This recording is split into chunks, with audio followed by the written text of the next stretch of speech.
संस्कृति पर हम सभी को बहुत गर्व है।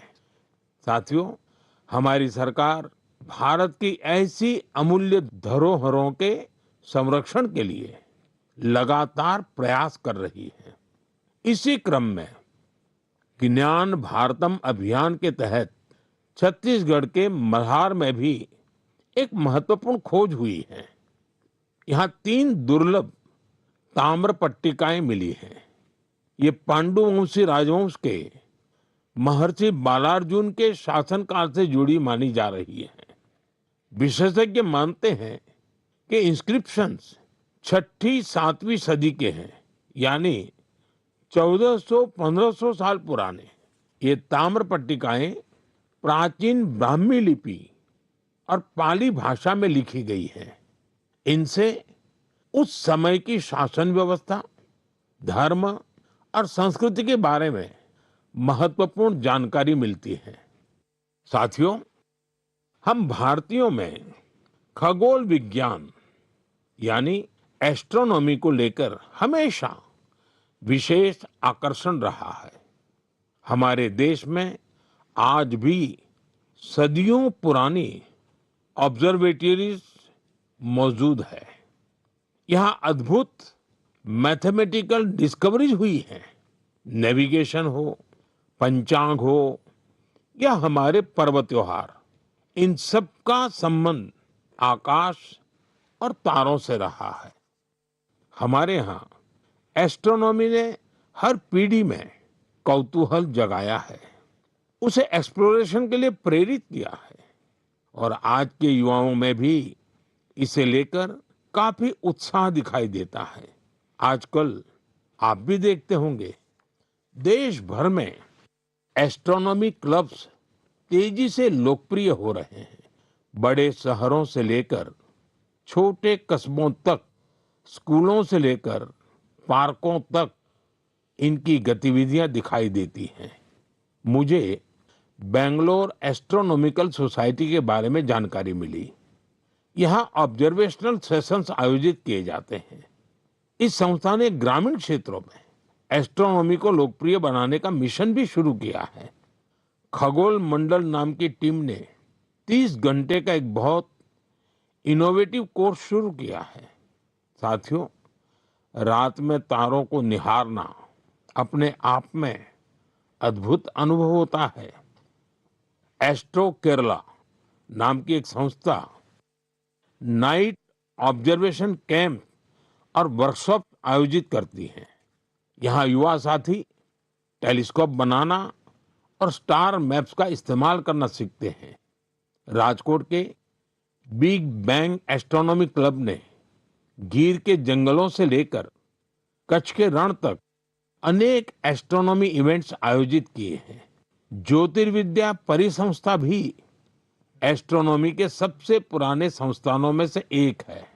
यहाँ ऑब्जर्वेशनल फैसिलिटीज के साथ साथ बुक्स, लाइब्रेरी और टेलीस्कोप लाइब्रेरी की सुविधा भी है। मैं आईसेक का भी जिक्र करना चाहूंगा। यह एक student led nationwide network है जो एस्ट्रोनॉमी और एस्ट्रोफिजिक्स क्लब को आपस में जोड़ता है। साथियों, अपनी हॉबी के लिए समय निकालना और लगातार कुछ नया सीखते रहना बहुत जरूरी है।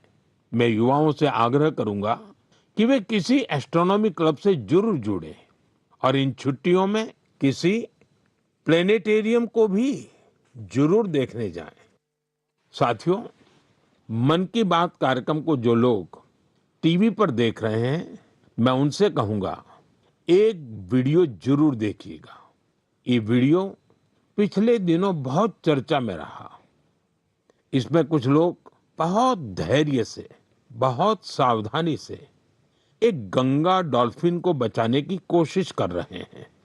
आपको ये जानकर आश्चर्य होगा, इस पूरे प्रयास में करीब 13 घंटे लगे और आखिरकार वो डॉल्फिन बच गई। साथियों, इसमें बहुत बड़ी भूमिका रही भारत की पहली गंगा डॉल्फिन रेस्क्यू एम्बुलेंस की। ये घटना उत्तर प्रदेश की है। वहां एक गंगा डॉल्फिन नहर में फंस गई थी। ऐसे समय में नमामि गंगे अभियान के तहत बनी ये एम्बुलेंस उसके लिए उम्मीद बनकर पहुंची।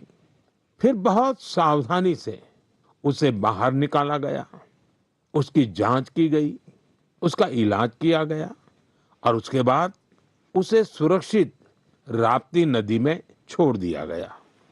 एक तरह से कहें तो एक जीवन फिर अपने घर लौट गया। साथियों, ये डॉल्फिन रेस्क्यू एम्बुलेंस बहुत खास है। इसे एक चलते फिरते अस्पताल की तरह तैयार किया गया है। इसमें डॉल्फिन को सुरक्षित रखने की व्यवस्था है, ऑक्सीजन की सुविधा है, विशेष स्ट्रेचर है, बचाव के उपकरण है। यानी अगर कोई डॉल्फिन घायल हो जाए, नहर में फंस जाए या नदी से कट जाए तो तुरंत उसकी मदद की जा सकती है। साथियों, जब हम गंगा डॉल्फिन को बचाते हैं तो हम सिर्फ एक प्रजाति को नहीं बचाते, हम गंगा की जैव विविधता को बचाते हैं, नदी के पूरे जीवन तंत्र को बचाते हैं और अपनी आने वाली पीढ़ियों के लिए प्रकृति की एक अमूल्य धरोहर भी बचाते हैं। मेरे प्यारे देशवासियों, आप में से बहुत लोगों की नदी, तालाब और कुएं के पानी से जुड़ी यादें जरूर होगी। किसी को तालाब में तैरना याद होगा, किसी को दोस्तों के साथ तालाब किनारे खेलना, किसी को उस मिट्टी की खुशबू याद होगी। बचपन की ऐसी यादें जीवन भर मन में बसी रहती हैं। साथियों, ऐसी ही यादों को बचाने की एक प्रेरक गाथा उत्तर प्रदेश के बस्ती जिले से सामने आई है। बस्ती के आकाश गुप्ता अपने गांव की मनोरमा नदी को देखकर बहुत दुखी होते थे, क्योंकि जिस नदी को उन्होंने बचपन में साफ और जीवन देखा था, समय के साथ उस नदी में प्लास्टिक जमा होने लगा था, गंदगी बढ़ती चली जा रही थी। श्रीमान आकाश ने तय किया कि शिकायत नहीं करेंगे, एक नई शुरुआत करेंगे। शिकायत नहीं, शुरुआत मंत्र बन गया। उन्होंने अपने दोस्तों को साथ लिया। सिर्फ जाल था, फावड़ा था, टोकरी थी और सबसे बड़ी ताकत थी कुछ बदलने का संकल्प। ये युवा नदी में उतरते थे, जलकुंभ भी निकालते थे, प्लास्टिक और कचरा बाहर लाते थे। कई बार एक दिन में 50-60 किलो तक कचरा नदी से निकाला गया। धीरे धीरे मनोरमा नदी का वह हिस्सा फिर से साफ दिखने लगा।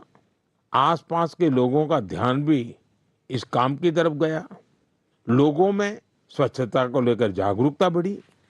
साथियों, ऐसी ही एक प्रेरक कहानी गोवा से भी सामने आई है। गोवा के बाल कृष्ण अय्या जी रिटायर्ड टीचर हैं, लेकिन समाज के लिए काम करने का उनका उत्साह आज भी वैसा ही है। उन्हें मड्डी तोलाब इलाके में पानी की समस्या बहुत परेशान करती थी। उन्होंने भी समाधान के लिए काम शुरू किया। बालकृष्ण जी ने पाइपलाइन बिछाने के काम में महत्वपूर्ण भूमिका निभाई। इससे कई घरों तक पानी पहुंचा। जिन परिवारों को पानी के लिए रोज संघर्ष करना पड़ता था, उनके लिए यह बहुत बड़ी राहत बनी। साथियों, पिछले महीने मुझे एक बहुत अच्छा अनुभव हुआ। इसका संबंध मन की बात से भी जुड़ा है, इसलिए आज मैं इसकी चर्चा आपसे करना चाहता हूँ। तमिलनाडु के नागरकोइल में मेरी मुलाकात एक टीचर से हुई। करीब 3 दशक पहले भी मैं उनसे मिला था। मैं बात कर रहा हूँ गिरिजा अम्मा जी की। इस मुलाकात के दौरान कुछ युवा स्टूडेंट्स भी उनके साथ थे। साथियों, गिरिजा